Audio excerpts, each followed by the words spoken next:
Hello, what's up mga kachidak? Isang magandang gabi sa atin lahat. So ngayong gabi ay bibisitahin natin ang ating mga alagang manok. Kasi ikinulong na natin lahat ang ating mga manok mga kachidaks. Kaya titingnan natin ngayong gabi.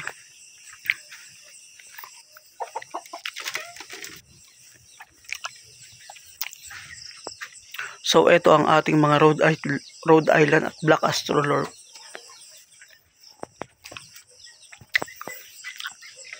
Ito naman ang ating mga native, ayan, mga Shamo.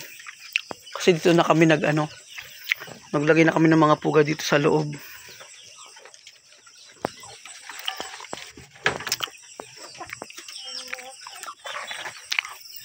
So ayan mga kachidaks, nandito sa baba yung ating mga maliliit na mga sisiw pa. Yung iba naman ay nandito, ayan, nasa pugad mga kachidaks, dito sila nagtambay. At syempre, yung malalaki pinasok na rin natin. At ang pinakamaganda ay ito mga kachidaks. So, ang ganda ng pagkapila nila dito.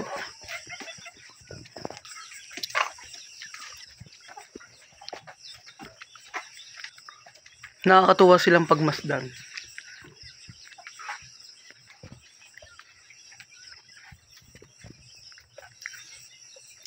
So ano na lang mga kachidaks kapag lumaki na talaga sila.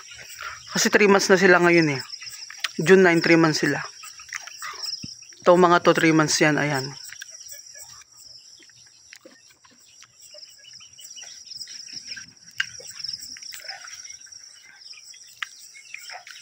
Siyempre meron din tayo dito mga kachidaks. Ayan, yung ating mga anak ng mga Rhode Island.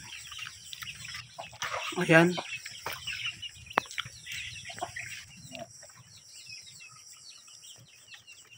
Dito sila sama-sama 10 yan mga kachidaks. Yung anak ng ating Rhode Island 10. Diyan sila, hindi ko sila nilalabas.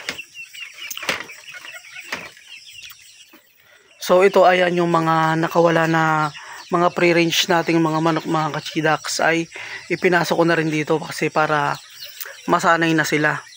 Kanina nung pinasok ko sila dito ay inaaway pa nila yung mga maliliit, itong mga to. Inaaway pa nila yung mga yan, pero magkakasundo din mga ilang araw lang. Dito naman mga kachidaks ay yung mga bago natin pisang sisiw. Ayan, ito yung galing sa incubator. Ito yung pang 5 batch.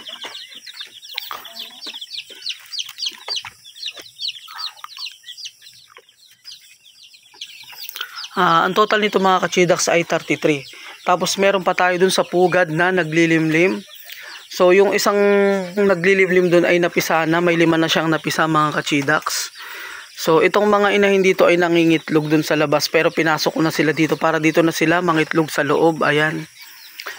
Tapos yung ibang mga itlog nila dun ay ipapasok ko na lang kapag nag-itlog na sila bukas.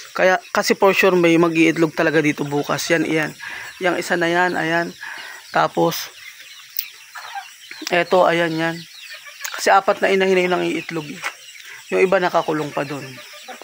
So ayun lang mga kachidaks, in-update ko lang kayo na kung ano itsura nila kapag gabi. Ayan yung maliliit na sisiw nandito sa baba. Ayun lang guys. Bye bye.